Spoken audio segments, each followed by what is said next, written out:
Can you hear us, Corey? Said you don't pay him enough for all that. I could never pay him what we owe him. Yeah. Here's your plug in if you want. I don't know if I reach that far. Do it right now. All right. I'll put it here. You ready for it? Good. Yep. We're good.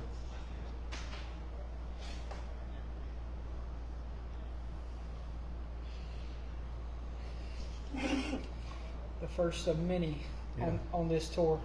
So I was thinking, when I was leaving my house, I thought about him. I brought Dr. Pepper. I know it's his favorite. You shared it? Oh, yeah, I didn't do it yet. I was sitting there talking to you, so I didn't ready to do it. Yep. Corey, you going to put it on the booster cage? Corey, you're my best friend. Yep. I shared it. You going to put it on the booster page? Yeah? Yeah, okay, it is. Perfect.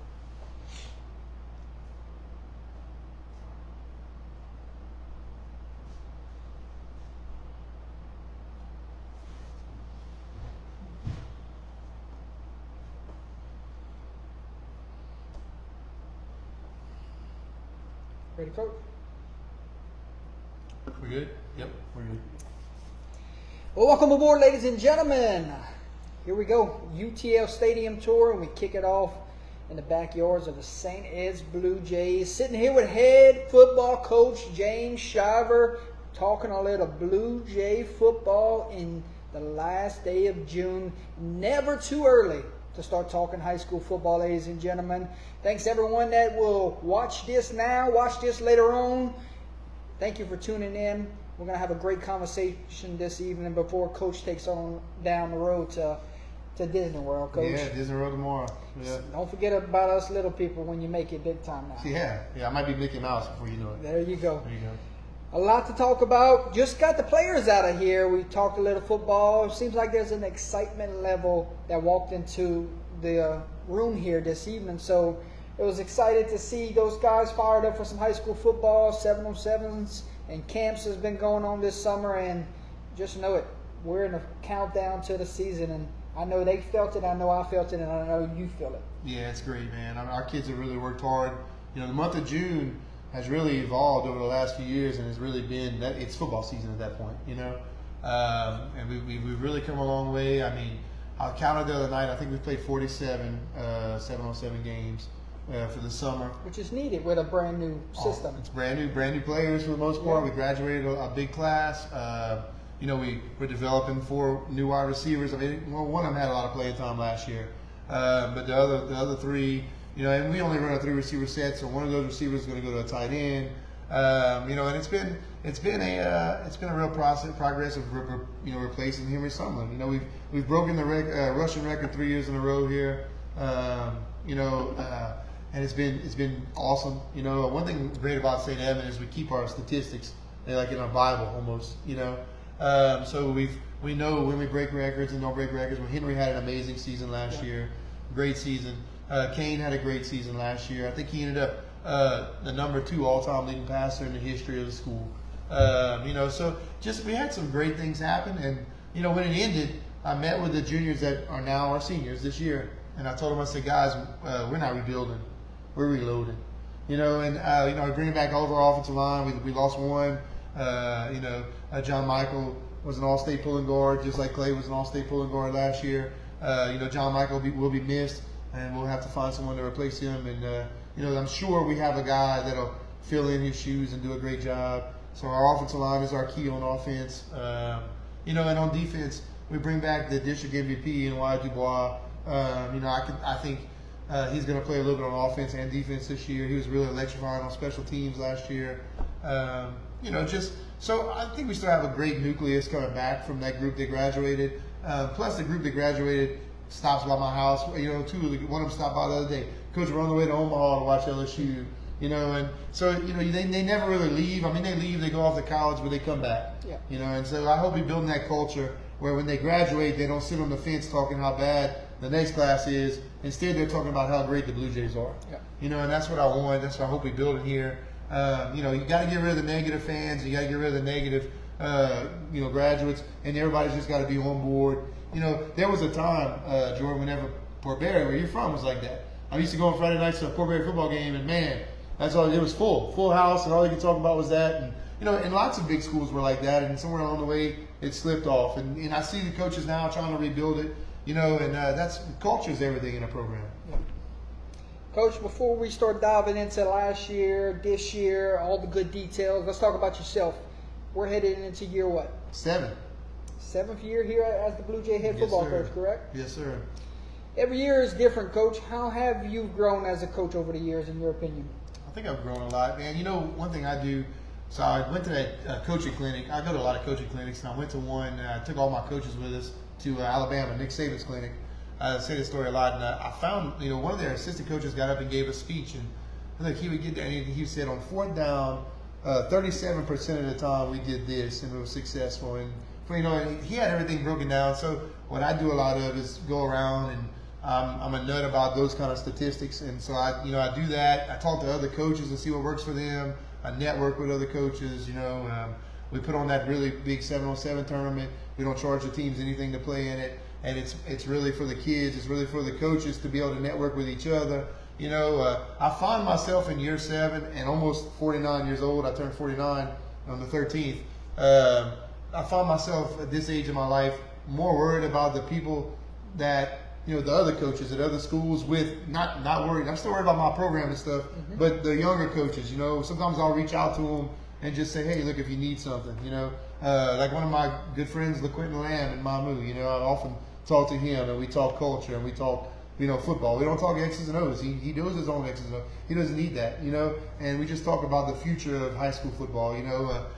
Coaching is a dying profession in some places where people aren't going for it anymore. Yep. And I think a lot of older coaches are, a couple of them told me this year, this might be my last year. I don't like the way it's going, or this, that, and the other. And so, it's time for coaches my age, maybe a little older, a little younger, to be those older guys and start reaching out and trying to get these younger guys and recruit them to this profession. So I think that's where I'm at in my career. Okay. Question in the chat says from Heath Winnington. Yeah. Says, Coach Shiver, wish you a great year. Question, what's your favorite memory as a coach? My favorite memory was sitting at my house having a drink when we would lose at Westminster, Heath. Those good times when I was a young buck coach way back in the day. But no, my favorite memories are all the people I met along the way, my contacts, the people you network with, the people you get to know, your mentors that you had. I still remember older coaches saying you never hire your replacement, or something they taught me from back in the day.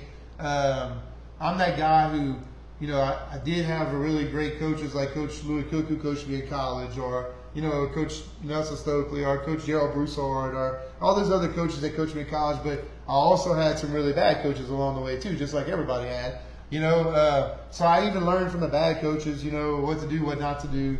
And, I kind of hope that I'm well-rounded. I don't think I'll always make the right decisions. I tell our booster club a lot, and I tell all of our fans, or the parents, if I make a wrong decision, don't come at me crazy. Give me 24 hours. Let the meat marinate, and then when it's marinated, then come at me. I think all that has helped me along the way, Heath, and all those memories that we had when you were the head coach at Westminster were pretty exciting also. Okay. Coach, let's go to last year's senior class, a class that will never be forgotten.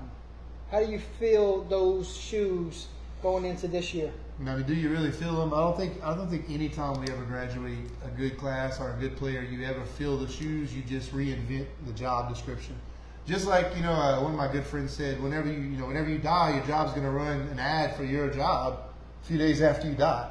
You might have been the best person ever to have that job, but somebody's going to replace you. And that's just the way of life. I tell the boys that all the time. It's a circle of life, and listen, Nathan will not ever be Kane West. They're two completely different style running backs. Kane was a runner. Nathan's a pocket passer. He'll be the first one to tell you that. In fact, he did tell you when you interviewed him, but Nathan's a very smart kid. He's got a lot of things, and so it's almost, you see those players that are ranked high in this category and ranked here. So you just got to make sure it'll be a different team. We'll never have that team back again. That team is gone. That's not saying this team won't be better. This team, the next team will be better. You never know. To me, it's more fun watching them mature bond as a team, and see what happens. This year we counting on a lot of sophomores. There's a couple juniors in that mix. And so it's how do the seniors bond with them? Can they work together? Is there no big heads in the room? Is it just going to be one team, one fight? And one big thing I tell them all the time: you only get one chance to make a first impression. You only get one chance to make a first impression. So I think that's where we're at. Let's go to the quarterback position. Kane West is not walking through that door anytime soon. So we did meet the quarterback here in the previous interview. What do you want to see from him this offseason going into the season? Well, I've seen it already the whole month of June. Nathan hasn't missed a workout. He doesn't miss a workout. He's super smart. They're two completely different quarterbacks. I hope for all of our fans out there, I hope you're not going to show up and say, well, man, our offense looks different. It's always going to look different. In high school, you don't go out and recruit players. You go out and you play with the hands you're dealt.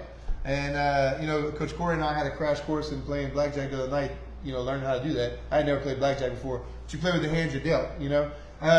And so just saying that, a high school kid, they're not going to be the same. Do I think we're going to get a lot of production out of our offense? I do. I do think we're going to be successful. I really do. I believe that in the bottom of my heart. I think our offensive line is going to be the key to make all that happen. And I know that Nathan is a smart kid, and he will figure out what needs to be done when it's time to make it happen. And he doesn't miss. He doesn't miss. He's just got the work ethic. So yeah, you're right. Listen, every program has that one guy that played last year that was great, and he goes on. And listen, that guy is going to be great forever. He's always going to be worshipped for what he did at that time. And I think that Kane would be the first one to tell you he's 100% behind Nathan this year. He'll be on that fence cheering for Nathan and hoping he's successful. Good. The running back position, Coach. Summerlin, so much heart last year. You go to this year, I asked the guys, is it by committee or someone separating themselves? They said it's still to be determined. What would you say about this running back position after you graduated a bowl? Listen, we've had a lot of success running the ball here since I've been here. A lot of success every year I've been here. This will be my 7th year. We've had a 1,000-yard running back at least. We've had a 2,000-yard running back. We've had a lot of success. And a lot of that is on the players. A lot of that's on our blocking schemes, and a lot of that's on our offense that we run. So I feel like we will be successful running the ball. I'm going to play the guy who's worked harder than everybody else. And, at this point, if I had to shine a light on somebody, it would be Nathan Driggs. He's been in workouts. He works hard. And, again, there will not be a Henry Summerlin walking through the door. He did his time, and he was great at it. But there will be a Nathan Driggs, and you will remember him. Okay. Mm-hmm. Coach, so much production lost from that receiver group last year. Is that a group you feel has the most work ahead of them? Yes and no.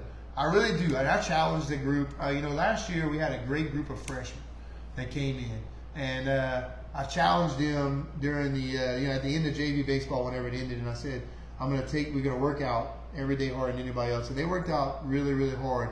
And of those freshman group, I have some that are power clean at 205. That'd be sophomores this year. Some that are power clean at 295. I got some strong kids in that sophomore class. And all of those kids that I just talked about, power clean in those amounts, are the receiving corps. Plus one junior named Hudson Seymour. Hudson played last year when Seth was hurt. He played a lot. He had a touchdown pass. He had a lot of good things. He played against St. Martin's and also in the playoffs, and he had a lot of catches last year. He had a great season. And so he's going to be one of our slot receivers. I think Max Smith is going to move to a tight end for us, try to replace Marcus a little bit. And of course, we got 2 speedy wide receivers. It's one thing we've been known for the last few years, a lot of speed on the outsides. We got a lot of speed on the outside again with another Oquan coming through. This time it's Jack Oquan. And then we got Briar Gilroy coming through. Briar is a nephew of the great wide receiver that played here, Shane Hyman. Expect him to have a great receiving career. So a lot of good bloodlines coming through, and I think that we have a chance for them to be successful. Like anything else, though, Jordan, we can't have any injuries. No injuries at a program our size. Coach, we shift gears and we go to the offensive line. It's got to be the strength of the team with all the experience coming back. And what would you say about that group? I love my offensive line, man. One thing we do, we push them to, first, they get everything first. Because a lot of times they don't get credit for being as good as they are. I really pushed our offensive line. You know, in the offseason, we acquired Paul Orr back. You know, the coach for us again. He moved on to Galveston. He missed it here at St. Ed's. We got him back. In my opinion, one of the best offensive line coaches in the state. You know, our offensive linemen, they go to Coach Rod, you know, the lineman camp at Nickel State. You told Coach Paul we're coming to Texas with y'all? Yeah, I told Coach Roy, he's all fired up. He loves y'all doing our games, man. Fired up. He loves it. You know, our Idaho guy, we talked into moving down here, and he's been a blessing to our program, man. I mean, our coaching staffs do it. Our coaching staff does it for the love of the kids and the love of the game. You know, we just love it, man. It's just, I love Coach Orr. I love Deacon Mike. You know, he's another acquisition we made last year. You know, great coach. Going to move on to wide receivers now that Coach Cade retired on us. You know, Coach Corey's coming back. Coach Nick Trosclair's back.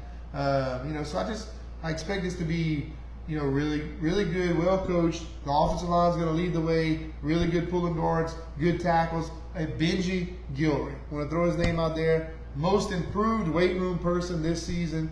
You know, he spent a lot of time injured last year. Didn't get to play a lot. Hasn't missed a workout. Has busted it in the weight room. Coach Becca Chasson sent me a text the other day. If you ask me who's the most improved weight room kid, it's Benji Gilroy. He's going to be our left tackle. Probably the biggest kid on the team. Okay. You know, Charles Sonia that you interviewed tonight. Great offensive tackle. Clay, great. Davis Manuel playing center. He'll be a starter again this year. He'll be a second-year starter. He'll be a junior. I mean, I just expect him to be great. Ben Miller is going to come in at that right guard. He's also one of our quarterbacks. But big kid, strong kid, leader, needs to find a way on the field. This is his chance to get on the field. Strong, hard, works out hard, doesn't miss anything. I expect him to fill in for his dad was an awesome pulling guard. I expect him to fill in for you know, John Michael that graduated and be just as good. We could have 2 All-State pulling guards again this year. Good. You know, I think we'll be great on the offensive line. Okay, let's go to the other side of the ball. Let's go to defense. Yep. Pieces to replace in that area. Which position group you think is the strength, style expected this year to play on that side of the ball? My personal opinion is I feel like our safeties, our defensive backfield, our safeties are our strength. You know, with wide back, you got Owen Cart back. Both of those guys were unbelievable last year. Owen really matured the most to me in the St. Martin game, coming up and making open field tackles on Harlem Berry. You know, signing at LSU, great athlete.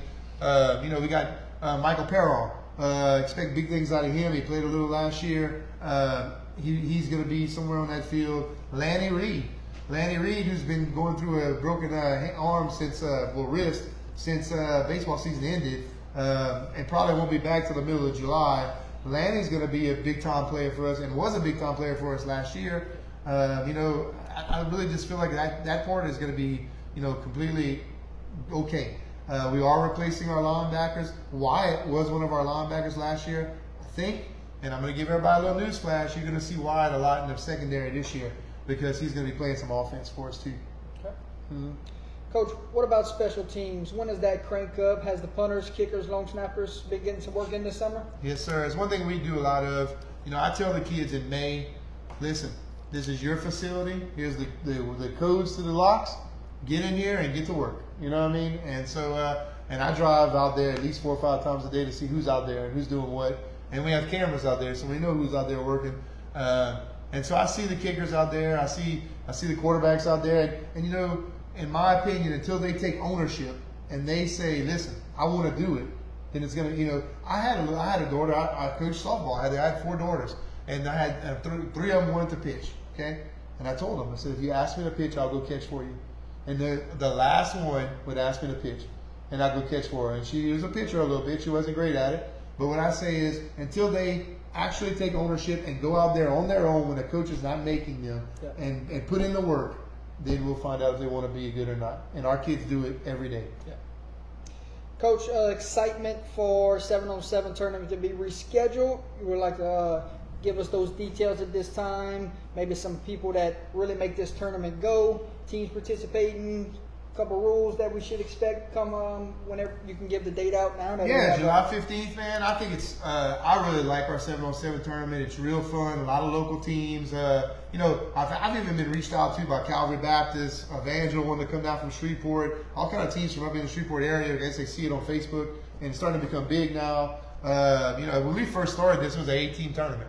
You know, it wasn't that big. This is the 4th year. Love Bones food truck is going to be out there. I mean, Coach Corey puts it on, but to reschedule it, Coach, it kept raining. This has been the weirdest summer in the 7 years I've been here, right? With all the rain. It's raining right now. You hear that? It's raining right now.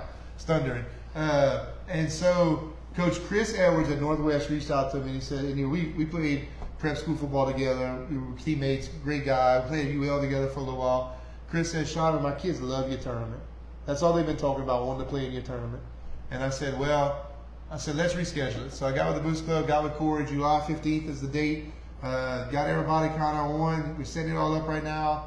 And it's going to be great. So far, I only have 3 teams out of the 16 that haven't, you know, said for sure they were in. But they're going to let me know this week. And we already have 5 teams waiting to get in if they pull out. So it's going to be a really awesome tournament. I expect a fun time. You guys come out. Veteran Football comes out, interviews the players. The kids love it. The parents come and watch them. It's just a great atmosphere. Our Booster Club does a great job. Chris West is now our vice president of our Booster Club. He brings his ice trucks out there, supplies ice for the boys. I mean, it's like a community coming together. It's just really fun to watch, and it's fun to win. I like to you know, at the end to see who wins it at the end. You know, it gives them bragging rights. And we're at last year. Iota won the tournament. Yep. The year before that, Opelousas won the tournament.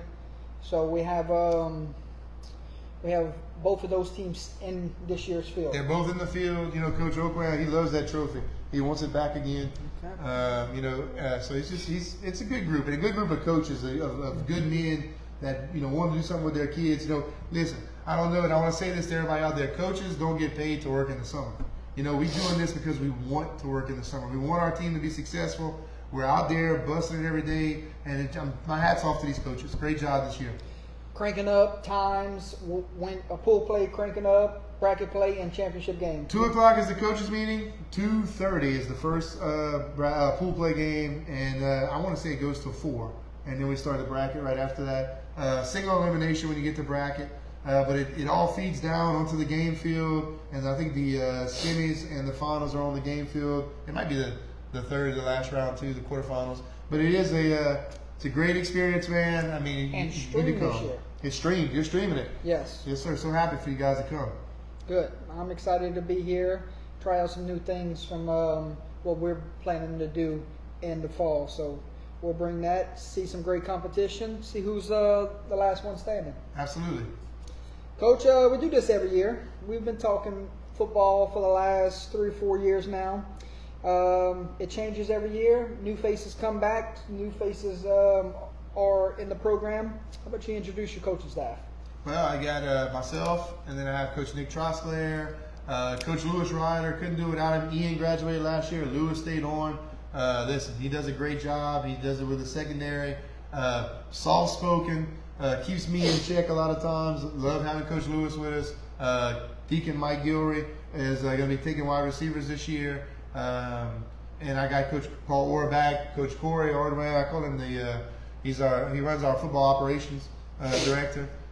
He just does a little bit of everything, makes sure game day runs successfully. Could not do it without him. People don't realize how much of a key that is. Coach Becca Chasson, our strength and conditioning coach. Really couldn't do it without her, man. I mean, you'd have to come and see what we do in the weight room and how we do it. Every day, you had asked the boys about competing earlier.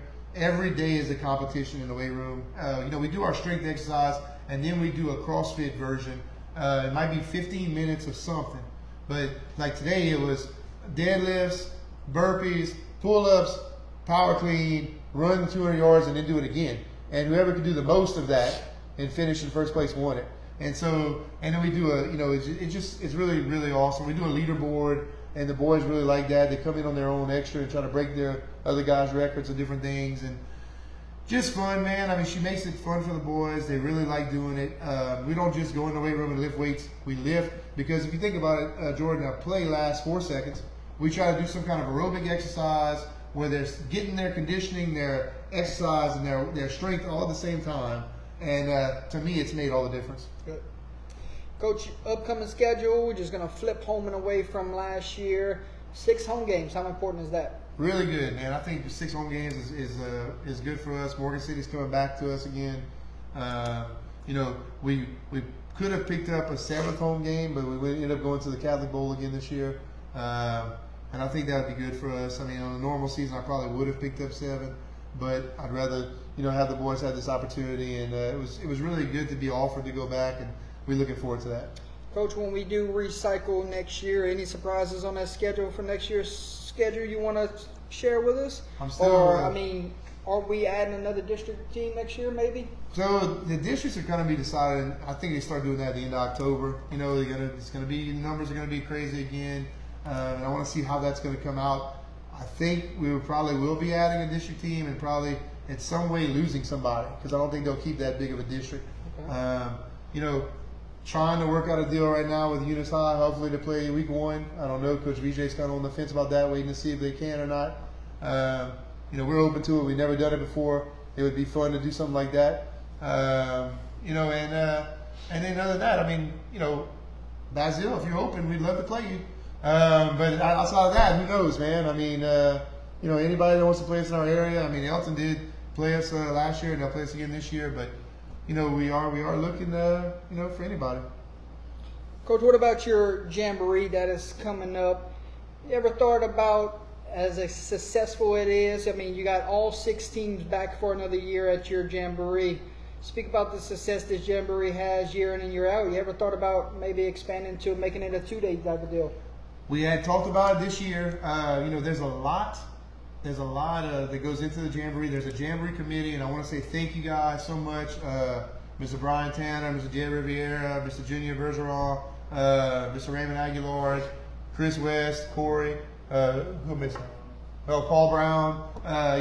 That committee organizes it all. We host it at our field, but they're the ones that put it on. So I go to them with all the teams that want to play in it. I think we got some really great teams that play in our jamboree, really classy teams that play in our jamboree, great head coaches. But last year I had reached out about 5 or 6 other teams wanting to get in there and hopefully do a 2-day thing. I can see it growing that way, but this year it's just not ready. We're not ready to take that step yet. It could be next year. Thursday, Friday, Jonah got the Memorial Jamboree. Yep. Could be in the works. It could be. Even Coach Jacob Aguilar talked to me about maybe doing a Catholic Jamboree, and he would host Friday night at his place and Friday night at my place, and we would do 12 games. We might do them all one night. We've talked about several different options. Having him as a friend and a foe is a good thing. Hey, sign me up. Yep. Thank you, man. I love having you here. Sign me up. I more games I get to see. That's right. But that's a lot of work, and I know y'all got a lot of work on your hands. So we love it, though, man. If you don't love it, listen. I tell the boys all the time, this is my LSU. I tell the boys, look, Walt Disney got fired from the newspaper whenever he was younger because they said he wasn't creative enough. So he got out there and he worked harder and he invented, Mickey Mouse, and he became very creative. So I'd like to just say, hey, we work as hard as we can. We want this to be the best it can be and above and beyond what it could be. Okay. Coach, let me ask you this. Do you feel like an 8 seed a year ago was too low for the body of work that last year's group had, or do you just credit it to a strong Division IV group, or that your schedule had an unexpected down year wins losses wise? Yeah, a bunch of things, Jordan. I'm glad you asked me that because I had some people. One guy had reached out to me, Daniel Scully. Why don't y'all play harder teams on some of y'all bye weeks or whatnot? So there's 120 kids that go to school at St. Edmund High School, okay? And all 50 boys play football. And of those boys, some of those are freshmen, and some of those are sophomores that's not quite ready to get on a varsity field, okay? And so there's some games that I go into thinking we really could use a bye week before we play Opelousas Catholic. Not saying that the team we're playing is a bye week, but they're not exactly Opelousas Catholic 2 weeks in a row.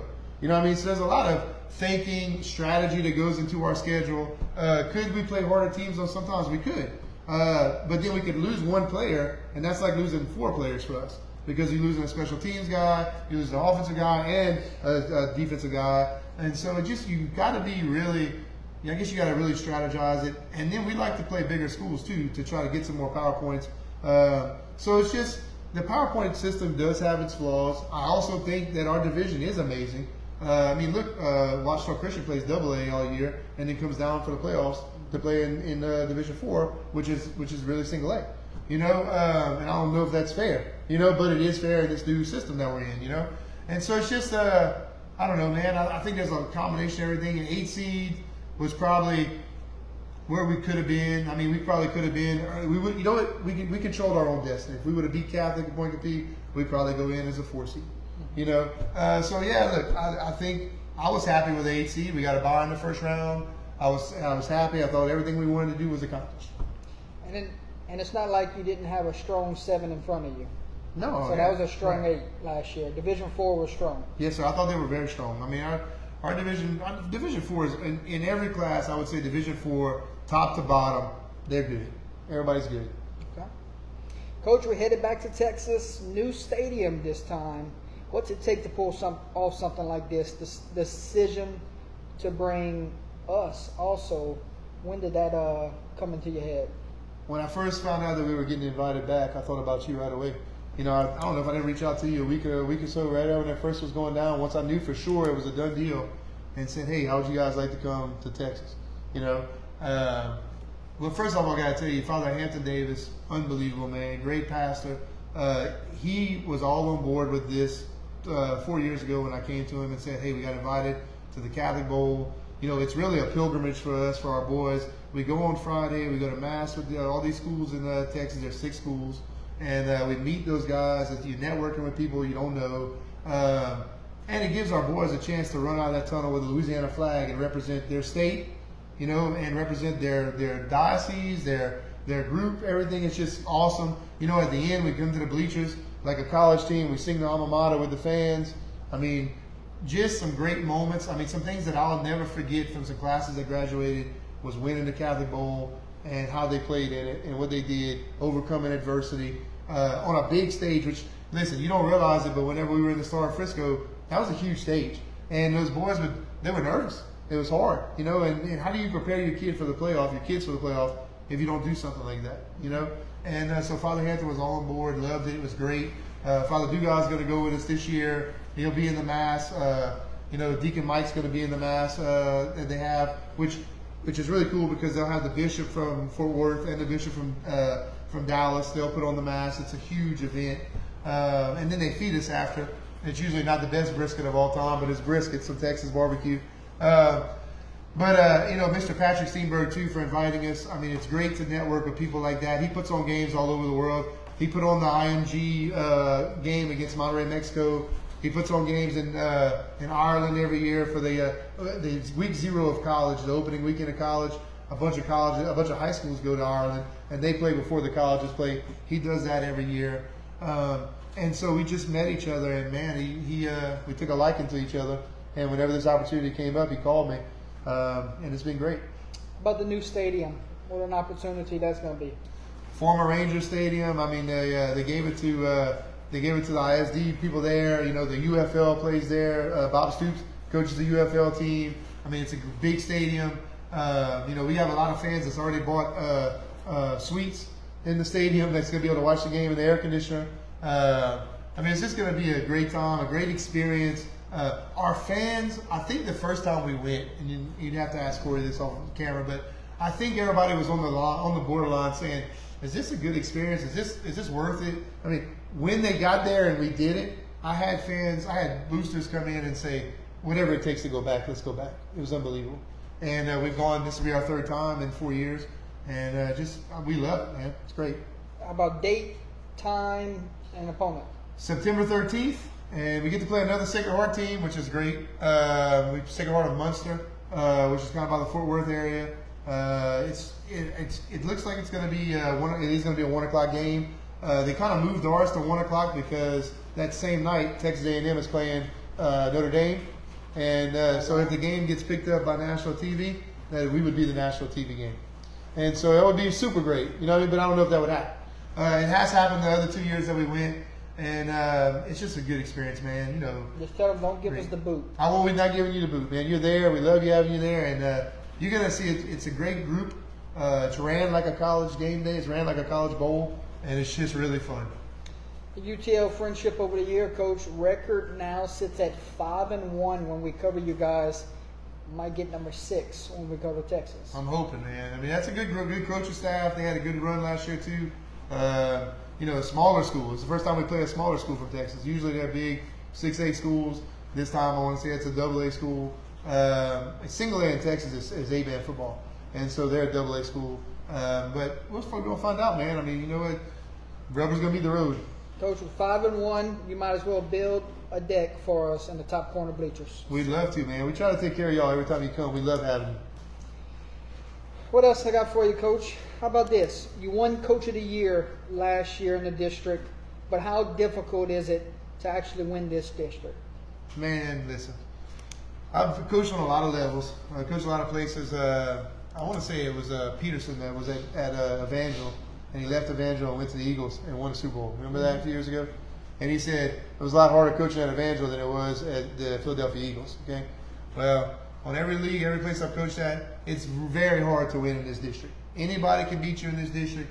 You know, there's 5 teams in this district that can beat you at any time, and you got to be on your A game. You can't overlook anybody. You got to put the work in. I'd like to know how many hours our coaching staff put a film in on our district last year, and how many our district coaches do. I mean, they got some great coaches. You know, Coach Cullen at OC, Coach Caruth at Catholic at Point Capee, Coach Jacob Aguilar at Sacred Heart, great coach. Coach Porter at Westminster, great coach. Puts in a lot of work, you can tell. I mean, those programs are all first class, man. I mean, Coach Bertram's has got some great things going on. You know, Coach Collins is over at North Central. I mean, you can get upset by anybody. So just saying, man, I mean, I think it's a really tough district. Great coaches. It was an honor last year, and you know, I want to thank the boys, all of our boys, for doing that last year. You know, you don't get awards like that without team success, and the team was very successful. Coach, let's go back to last year. The bye week. Was that your first bye week since you've been here? The bye week. For the playoffs. Yeah, yes, sir, yes. So let's go there for a second. Yes. You get the 8 seed, you get the bye week. I want to know your approach to it. Are you a fan of the first round bye? Would you do something differently if we're in the same situation this coming season? So, Coach, I thought we planned it out perfect. I mean, we did a great job of not overworking the kids that first week. We knew, we were very, very sure it was going to be St. Martin's, so we had broke down St. Martin's, started doing our job. You know, it gave us an extra week.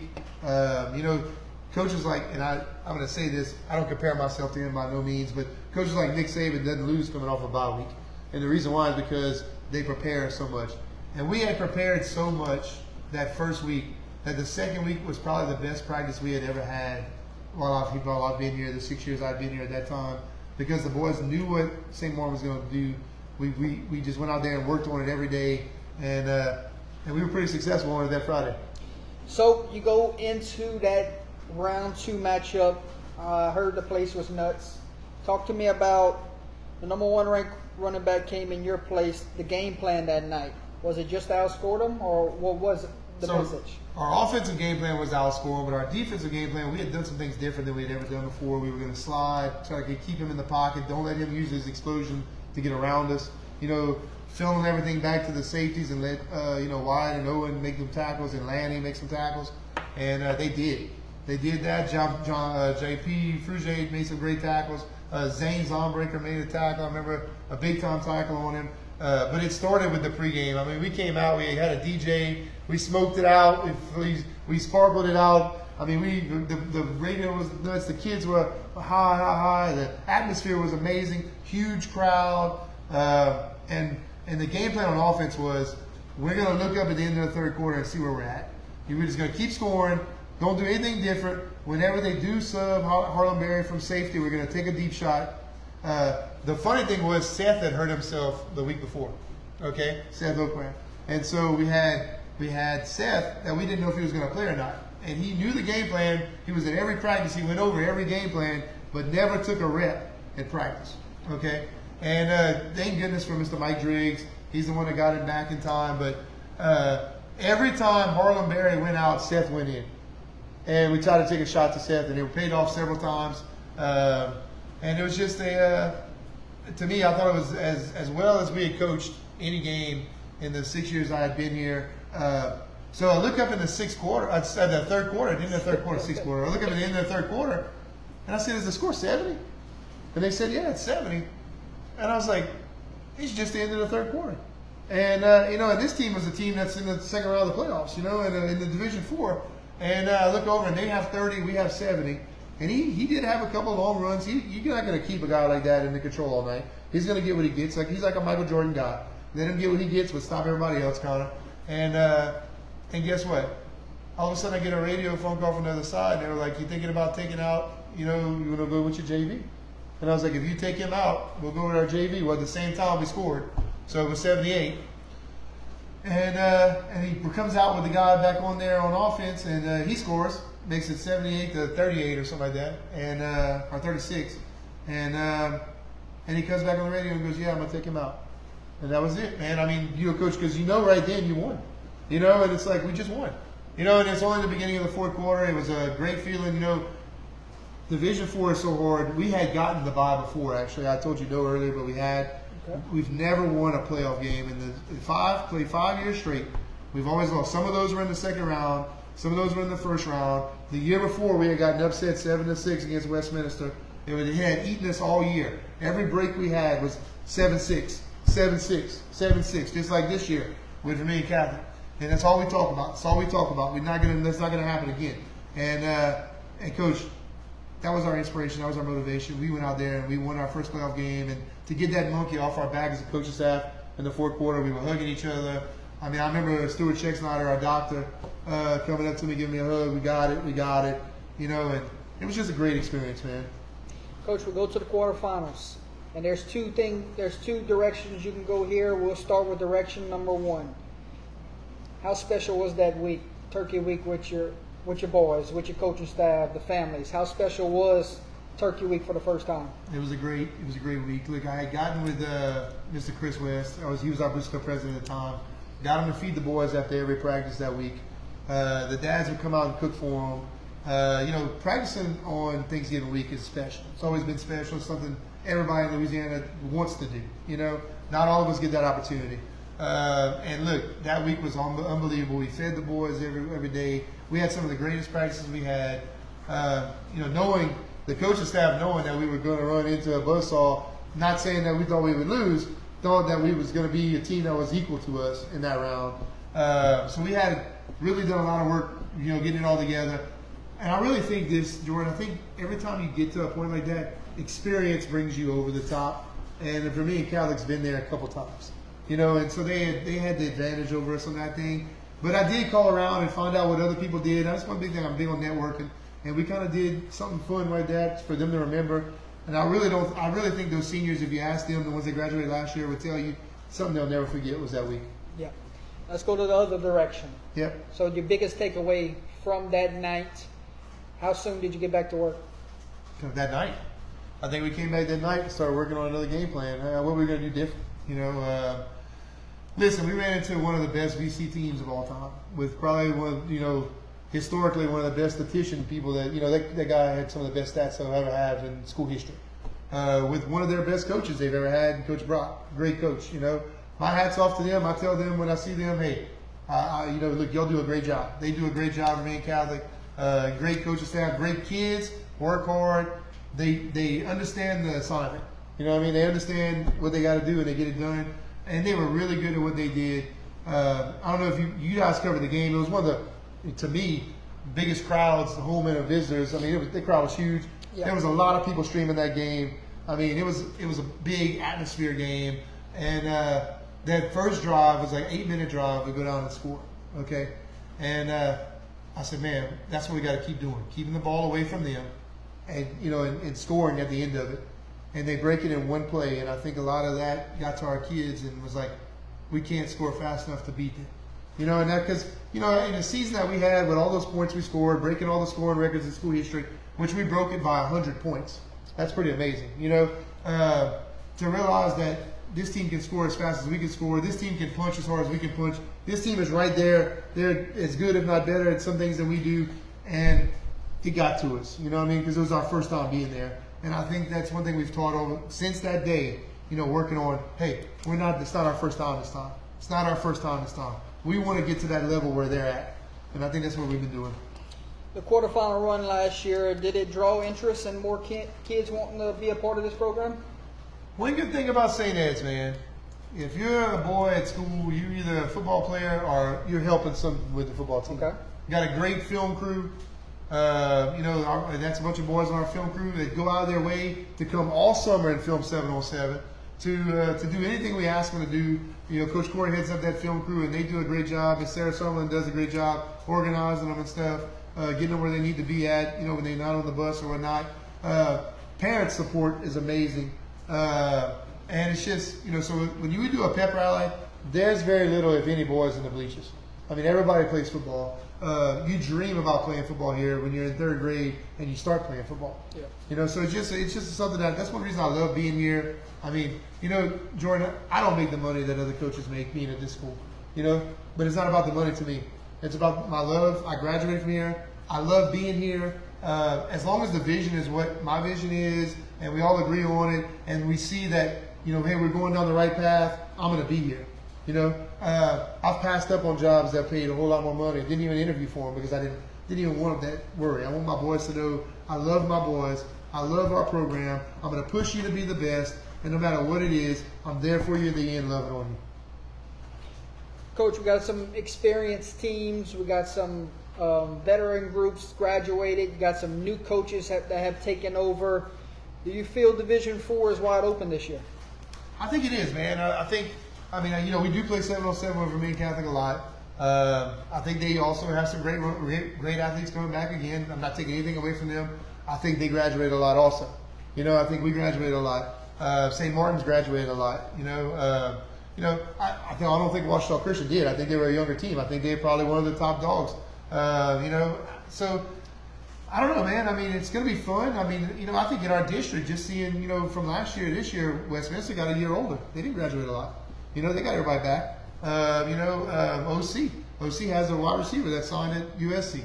You know, so he's going to be a stud, and their quarterback is a very good quarterback. You know, he got hurt against us at halftime, right before halftime, but he's a very good quarterback. And they have a great coach in Cullen who's going to get the job done there. You know, Cullen III, great coach. And you know, just saying our whole district, Coach Caruth. I mean, we played them at 7-on-7 the other day. He's got a good thing going. His offense now is installed. You know, it takes a year to install that spread offense. He's got it where he wants it. His quarterback play looks really good. His receivers are really fast. It should be fun, man. Good. Coach, in your opinion, I like to ask you this question. Describe an unsung hero and who could take on that role this year. Last year, I think our unsung hero was Zane Zombreaker. I think he did some things, you know, committed himself to the program. When you look at a guy who probably weighs $120 soaking wet, who can line up an outside linebacker and get the job done because his heart is bigger than what he is, he was our unsung hero. He was great for us last year. I think you could ask anybody on our team and they would probably tell you the same thing. I think this year it could be a lot of people. I think it could be Landon Marcantel you met tonight. I mean, you know, Landon Marcantel is going to be a defensive end for us. Landon has had problems with his bones. He's had brittle bones. He broke his leg a couple times. He's broken everything. You know, he got into UFC fighting. He's doing really good at that. And we talked him into coming back out for football this year, his senior year. You know, think he's going to be a great replacement for Zane. I think he's going to do a good job. Dominic Briscoe could be another outside linebacker that could be a guy that is like a Zane Zombreaker. You know, big heart, great wrestler. You know, going to do a great job for us. You know, it could be Ben Miller coming in as a sophomore and on that veteran offensive line and doing his job pulling for it. I mean, it could be a lot of things this year. I'm really looking forward to it. I think a team like this is like watching an infant grow up, and we just don't know what's going to happen yet. How about the importance of getting off to a good start with all the new faces? I think we got off to a great start in May with the workout program. But, you know, in my opinion, and I say this a lot, June has become football month. And if you're not out there busting in June, you're going to have a hard time to compete in August. You're going to be behind the 8 ball. And I just feel like we had a great June. We've won some tournaments. We've won some games against some big schools. You know, and I feel like this too. When I say 7-on-7, 7-on-7 is something you got to take with a grain of salt. The league we play in on Tuesdays, they play 7-on-7 with their real base defenses. They're not playing a prevent defense that they're trying to win 7-on-7 games. You know, who cares about winning 7-on-7? We're caring about winning in August. So if you're doing that and you're running your real offense and your real defense, then all you're teaching the kids is where your drops are on defense. You're teaching them what to do. You're teaching your quarterback, don't pat the ball like Nathan was talking about tonight. You know, you're teaching the receivers, it's all about timing. It's all about you run the routes the exact same way, all 4 of you. So I really feel like June has really been a great month for us. It's been a great start, and I'm anxious to get those pads on. I wish it was tomorrow. Give me a story about each one of your coaching staff. Great guys, man. You know, listen, I can't say enough about Corey Diaz, what he does for the program and what he does for me, our friendship.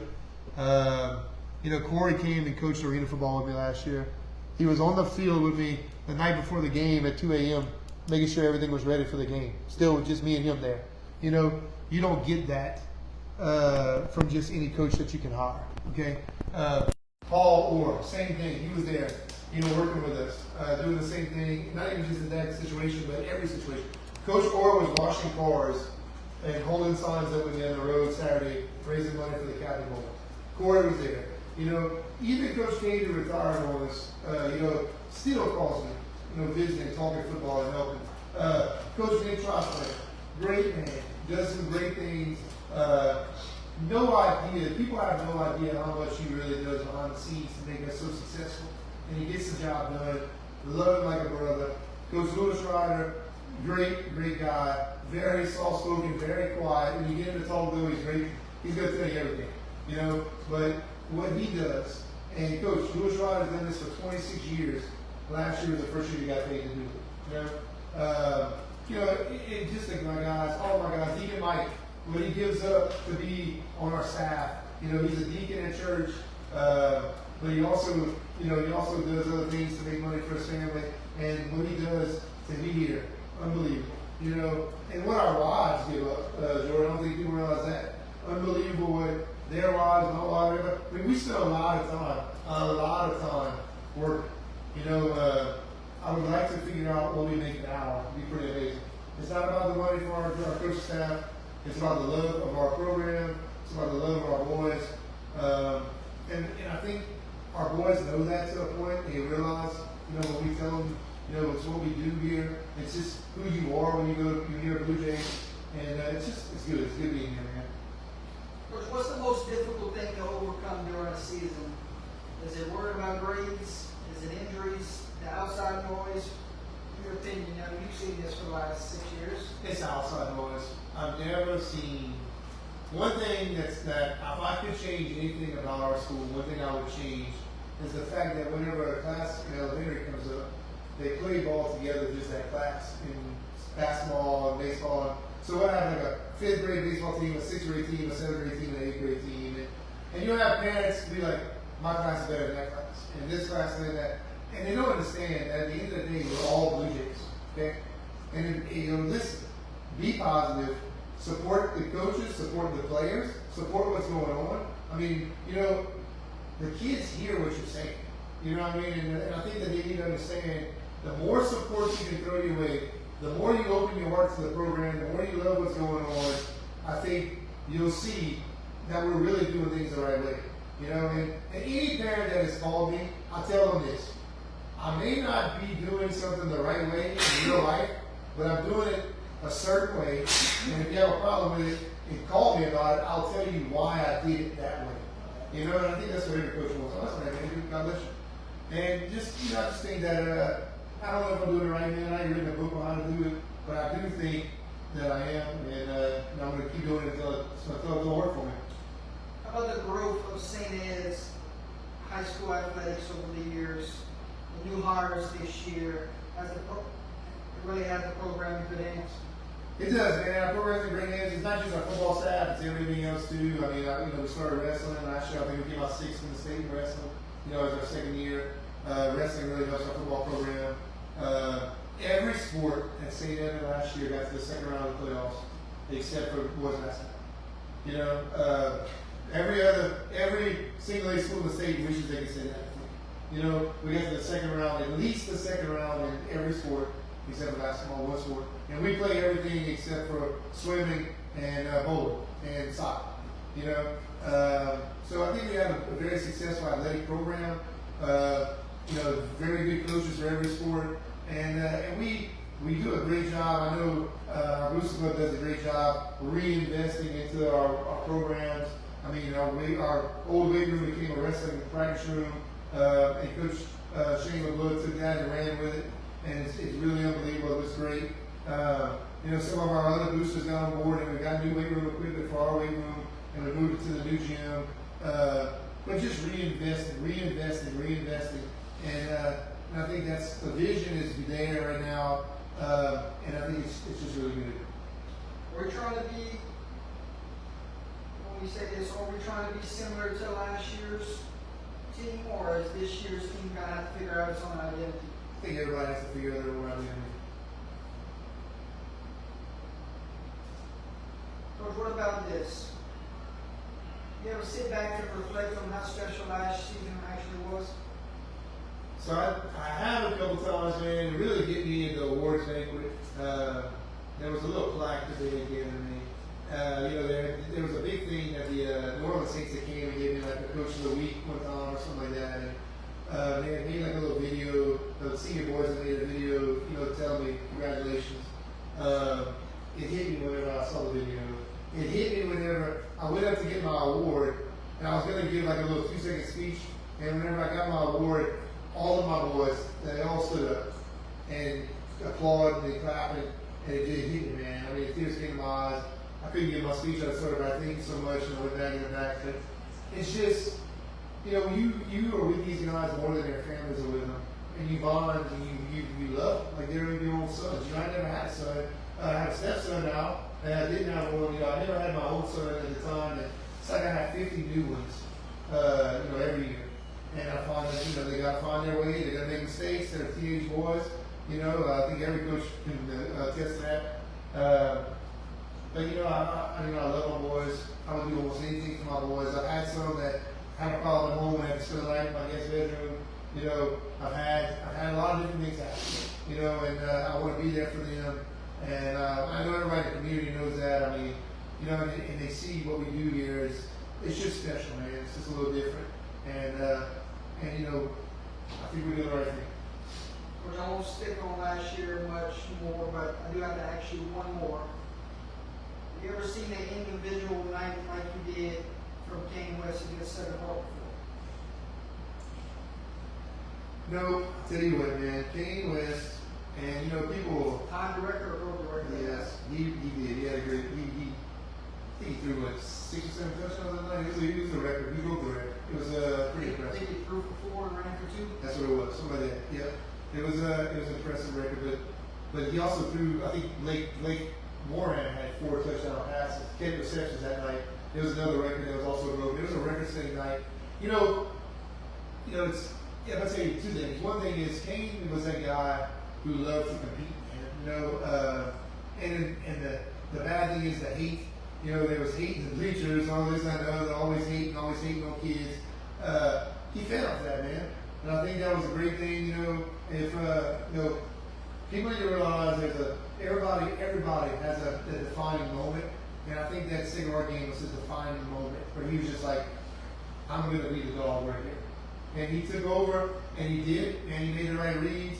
And listen, we go round and round. Kane was like my son, I think if you talk to Chris West, he would tell you, I took the handcuffs on the shot, and I let him do whatever he needed to do. And I had Kane for 3 years, and I did. You know what I'm saying? I was in his ear, I was on his butt, and it really paid off, man. And, in saying that, though, I think we're going to be just as successful. I think the opportunity is always going to be there for a defining moment for every kid.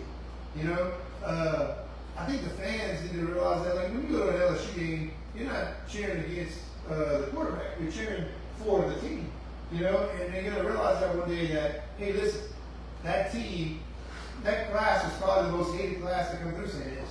It just was. People hated on them because they were very successful, you know. They didn't win in every sport that way, but they did win in most of them. And to tell you, you know, hey, look, you know, I guess they just fed off the hate. They loved it. And I loved it. And I loved it. I helped them feed off of it. And I'm going to help this class find their way, whatever that is. The one good thing about that class that graduated, I'm going to promise you this, and I want every other class that graduated from here to realize this, that class is going to be on the fence every night on Friday nights. You know what they're going to say? Let's go Blue Jays. Because they laid a solid foundation for the future. You know what I mean? People thought that they didn't get along. Guess what? That's not true. That's not even close to true. They talked all the time. They played the same position. You know what I mean? Like, it was always a good thing. So the future is very bright for St. Ed's. Nathan Zonberger, our quarterback, is going to be an awesome, awesome season. All right? And I know that in saying that, those same kids that graduated last year are going to be there cheering for them and hoping that they are successful. Coach, playing a district team in the Jamboree, what does that do? I think it's building a rivalry, man. I'll tell you this. When you sat tonight, if you would have asked that to my other 6 years that I was here, what game are you looking forward to? They always said Sacred Heart. Can't wait to play Sacred Heart. Okay? Most of them said tonight Catholic Appointment. You know, we're going to play Catholic Appointment P as often as we can, as many times as we can. If we have to play them in the Walmart parking lot until we finally beat them. Okay? And our boys know that. They know that that was, in our opinion, we would have been to the Dome last year if we don't lose the Catholic Appointment P. You know? And that's what the boys believe. That's what I believe. That's just what the fans believe. We had our shot last year, and we hope we have that shot again this year, and we don't lose the Catholic Appointment P. In saying that, they got a great program, great athletes. Coach Ruth is a great coach.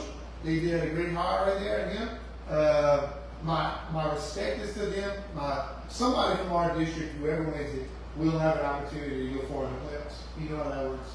And I just feel like it could be in us.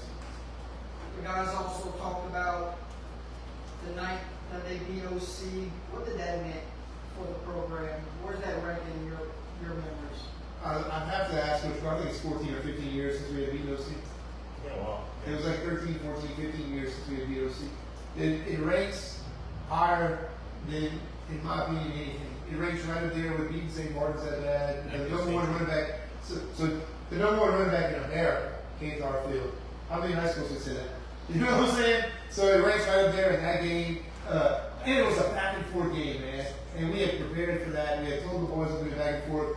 You know, I like to think my arena background paid off because we had planned that out. We had planned going for 2 every time because we knew if we could get ahead of them, we could stay ahead of them. We had a great game plan going into that game. And kids like Rowan Bergeron, amazing. Unbelievable heart. Gave him a hug after the game. The kid told me, Coach, we lost this game, but I'll never forget this game. And I said, I'll never forget this game either. It was a great game by both teams. Coach Cullen, the third, got off the bus, came back out there to shake my hand again. It was just like, man, Coach, man, unbelievable. It was an unbelievable game to coach in. Win or lose, you understand? But thank God we were on the winning side. You know? But hey, OC had a great team. You know, and we ended up pulling it off, and we hurt them a little bit, and ended up sliding a little bit, losing some games. And I'm sure they'll remember that whenever week 5 comes around this year. But great team, great coaches. Hats off to everybody in our district. Toughest district in single A. Coach, tell me the story about the alumni who donated the land for Blue Jay Field.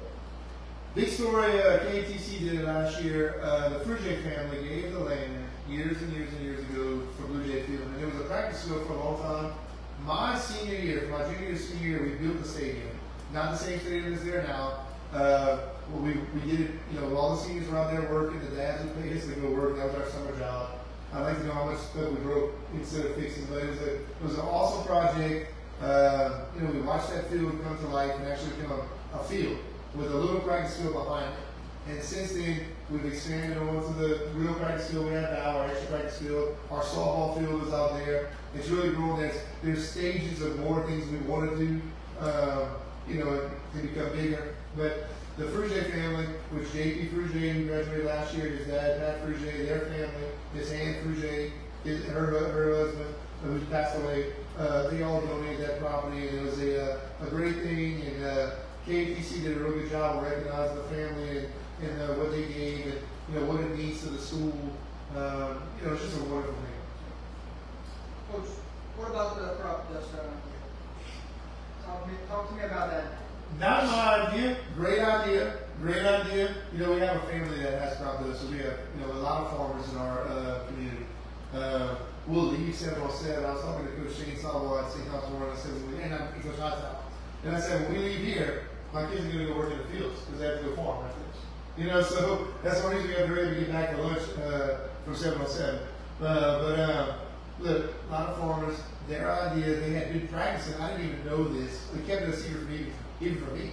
They had been practicing the tonic from the Eunice Airport to the field so they could do the sports star table banner and everything, right? It was pretty awesome, man. I mean, it was, all of a sudden they come through and I'm like, I see a white light coming, and I'm like, right, I didn't know. And so I see the plane coming, I see a white light getting bigger and bigger, and I'm like, Corey, are they supposed to land this crop dust on the field or something? What are they doing right here? And all of a sudden he flies by. Unbelievable. It was awesome, man. I mean, It was Hayden. Hayden, Smith. It's Hayden Smith who played for us too. It was my first year here. Hayden, second year, Hayden graduated. Great family, great kid. He flies planes now, Hayden does. And look, Hayden was a hard worker. And it just, I guess it was his idea, maybe it was his family's idea, maybe it was somebody in the Booster Club's idea, but it was super cool. We had a flyover with a crop dust. You only find that in a small town like this. Only at St. Ed's. Nobody else has done it yet, so we'll have to see who goes with it next year. Top 5 games you've coached as a head coach, as the Blue Jays head coach. Blue Jays head coach, man. Well, so my top 5 right now is probably that OC game this year and St. Martin's this year. Pretty awesome games. Natchitoches Central. Luke Trahan intercepts a pass and runs it back for a touchdown. We beat Natchitoches Central. First time we ever beat a 5A school, 36-35. That was a huge game. Just some total game. That's great. That was it. I need 2 more. I think there's going to be 2 more this year. And I'm going to say that I do have some other ones that I probably could throw out there, but nobody knows this. I'm not one to brag or talk or anything, but this year, I'm going to pass one of my coaches, whenever I was from high school, Coach Donnie Roseman, on the win list. And then I'm going to pass one of my guys that I look up to a lot, Coach Scotty Richard, on the win list, if we can win some games. And I'm going to be one of the top 4 all-time coaches in St. Ed's history. I really am going to remember those 2 games, right? Because those guys did a lot for me. I know Coach Scotty really only coached me 1 year, but I learned a lot from watching him. People say I can't fail because who's watching me. He was always successful, and watched him a lot. My hat's off to him. Great man. I got to do the action treat last year before last, and he was on that retreat team. And I'm sure if you asked him, he didn't even know me well enough to know that I look up to him like that. But I do. Very good guy. Coach Bozeman, I was always around him growing up. Donnie played with me. We grew up together. Little Donnie Bozeman, who they called Bear. He was one of the best running backs to play here. Those 2 games are games that I'm never going to forget. Doesn't matter who we play that night, but winning those games are games when I cross him and I get in that top 4 all time, St. Ed's history. That's what I came here for. I didn't come here to just coach at St. Ed's. I came here to leave the best coach that would be at St. Ed's. And passing to the guys that were around when I was around will be amazing. A lot of wins in your career here. Celebrating a home win in the end zone never gets old, does it? Never does. My favorite is whenever you come down in the end zone and visit with me. We get to chat a bit. That's right. The community comes on the field after the game. Never gets old, does it? Never gets old, man. Never gets old. We have a great thing going here at St. Ed's. It's a wonderful community, wonderful boosters, and they all want, for the most part, to be successful. What's your biggest question mark going into this year? Age. I guess, we got some young kids, man. I like to think I'm well versed in movies. I'm a movie guy more than a reading book guy. And I was watching the Mel Gibson movie whenever he's on the helicopter flying in Vietnam and everything. Can't think of the movie right now, but it says in that part in the beginning that the average age of a military man in Vietnam was 19. And so it hurt us as a military because we were so young. Okay, and I feel like we're very young. Now we do have a big group of seniors that are going to play both ways for the most part and everything else. But what's going to happen when the sophomores go in and have the key point or key moment? So we're not a young team. We're not a young team like we were 3 years ago, where almost all sophomores were starting and we only had 4 or 5 seniors. We have 12 seniors. We have seniors. That's not a problem. It's going to be those younger guys. When we have to count on them to make a play, are they going to be able to make that play? If they put in the work, and I tell the boys this all the time, have you planted your crop? You won't be able to harvest it if you didn't. Have you planted? Have you planted? You know what I mean? Have you worked out? Have you done everything you can do? Have you done everything you can do? And when you look yourself in the mirror on Friday night at midnight, and you said, I did everything I could do to win that game, then we'll be fine. Coach, which guys in the locker room do you feel are starting to separate themselves as the leaders of this team? Seniors. Our seniors are our leaders. They always are going to be our leaders no matter what. I believe that when they come back to talk about what happened their senior year, okay, then, that's about when they come back to their 5-year reunion, their senior reunion, it's all about what happened their senior year. You got 4 years to make it, you make your senior year special. And we also talk about how do you want to be remembered? How do you want to be remembered? And I haven't given this talk to our senior group this year yet, but they're going to get it before the season starts. And it's how do you want to be remembered in the history books? Because we do a great job of keeping all of our history here, the good history and the bad history. Makes sense? And where do you want to fit into that? I remember growing up playing here. Thinking about his name. The all-time leading rusher from 1982, and his name's on the tip of my tongue. David, oh man, it's on the tip of my tongue. David Salad. No, it's not Salad. Yeah, it is. No, it's not. Oh, look at that for me. Anyway, he ran for 1,744 yards. Okay, and we were all like, well, that's achievable. We can get that. We can get that. But we all competed trying to get that, and we never did until 3 years ago. And then since then, we've broken it 3 times in a row. It was like the guy who ran the first 4-minute mile. For years and years, no one could run a 4-minute mile. Then one guy does it, 2 weeks later, another guy does it. Once somebody sees it's not like you can do it, you can do it. So, it was really fun. I know the people on Facebook are probably like, I can't believe you forgot that guy's name. I can't remember that guy's name either. David Nizat, that was it. Yes. And I actually met him. He came here after he broke me the first time and talked to me. Good man, really good. I had never met him before. I met one of his brothers when my dad was having his liver transplant in Auschwitz. Good family, good people. But yeah, man, I think that's our goal, man. How do you want to be remembered? That first player meeting this year, what did you tell them? I met with the seniors first, before I do anything else. And I tell them, this is your team just as much as it's my team. At the end of the day, I'm going to make the rules. I'm going to make the decisions. Okay? But if you feel like I made a wrong decision, come and talk to me about it. This is your team, this is our team. Then I told them about our uniform packages and how we were going to do the uniforms and that they pick what we wear on Friday nights.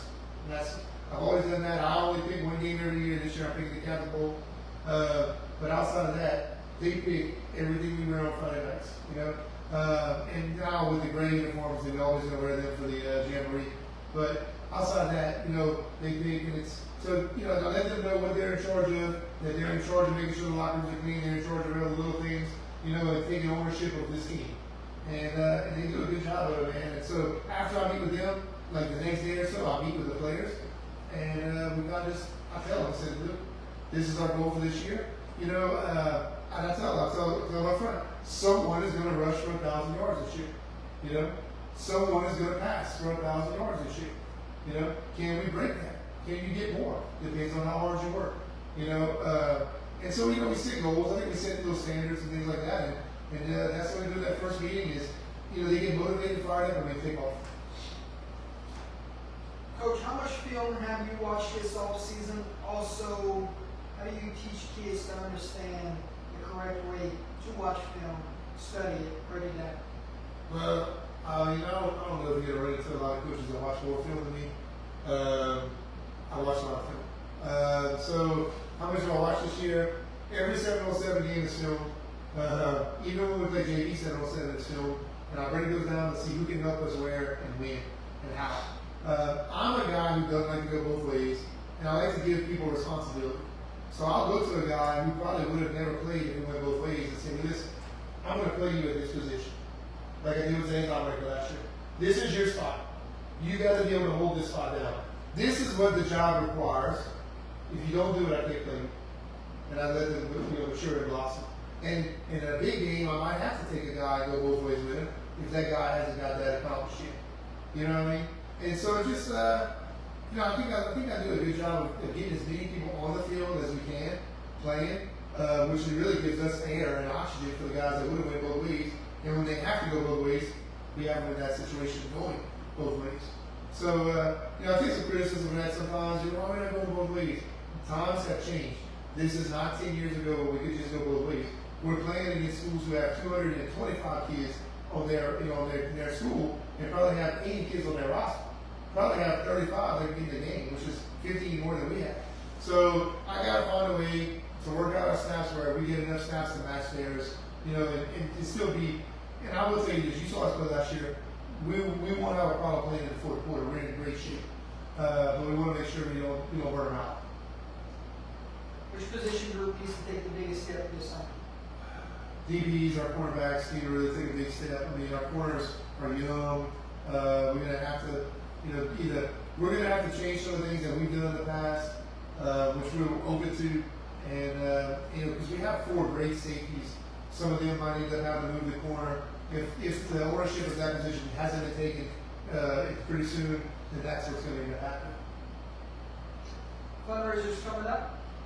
We just had a great car wash. I thought it was awesome, man. I mean, a lot of people turned out, made some money for Dallas. Our 7-on-7 tournament on July 15th.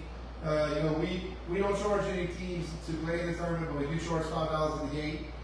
Please come out. Love Home's going to be cooking too. They got some great food. And they're going to be cooking. So people that want to go to Love Home's have to come to the game to be able to get some Love Home's because they'll be inside the fence.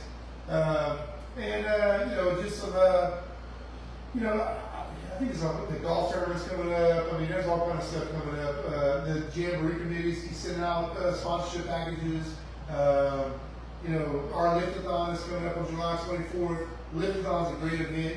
Trying to make it bigger and better than we ever did before. Figure out a way how we can incorporate power clean, since that's really our main exercise. The boys really want to show their families what they've done in the power clean situations, in our weights. And so I'm just looking forward to that. The Liftathon's a fun night. We set it up almost like a beat the team kind of thing, and a pep rally all together, and it's really fun. And then just there's a little fundraising we'll do. I think there's a 50-50 fundraiser we're talking about doing for Cali Bowl, which you're going to sell some raffle tickets and we'll split the pot. Just to make sure we have all our hotel rooms paid for. One good thing about the Cali Bowl, and I want to say this to our fans that are listening and everybody else, we raise all the money outside of the Booster Club to make sure that we pay for the Cali Bowl. We've done it the last 2 times we went, and we're gonna, to have older boosters that walk up to me and tell me, if you need something and you're not there yet, come see me. You know what I mean? This is a great event for the kids. It's great for our school. Come see me. Keep it going. Keep going back as long as you can. That's what they tell me. Keep going back. So we raise that money. The community comes out, helps us, and we raise that money, and it's well spent. What are you most excited for year 7? I think just getting out there with this new group and proving a lot of people wrong that think that we won't be as successful. I think we'll be fine. We're not rebuilding. I don't feel like we're rebuilding at all. In some positions, we might get that. We're reloading. It will not be the same team you saw last year. There's some things you will do differently. We did. We still will run the same RPO packages. We still will run the same passing plays. We'll run some of the same running plays.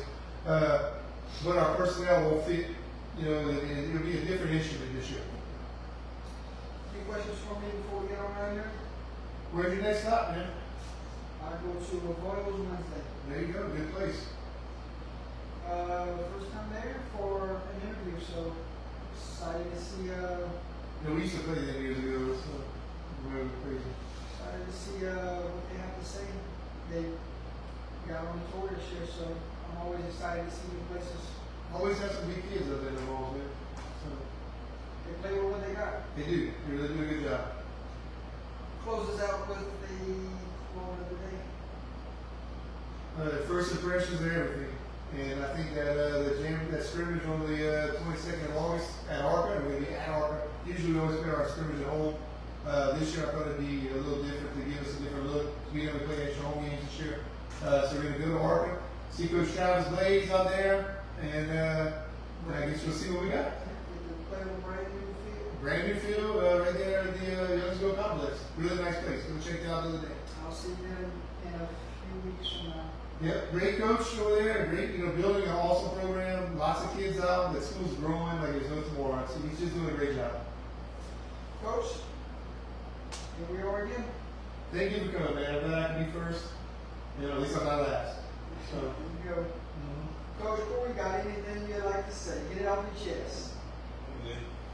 Tell them, stop being mad at me about the Oh yeah, yes, for sure. It's hard to get him to stop being mad when he gets mad, Yeah, that's funny. Ladies and gentlemen, head football coach James Schuyler. Listen, thank you for coming here, man. I want to say how much you do for the kids and the community, and what y'all do is invaluable. Thank you. Coach, I'm sick. Yeah. And I'm tired from work, so I don't think I'm a boring host here. No, I never do, man. You do a great job.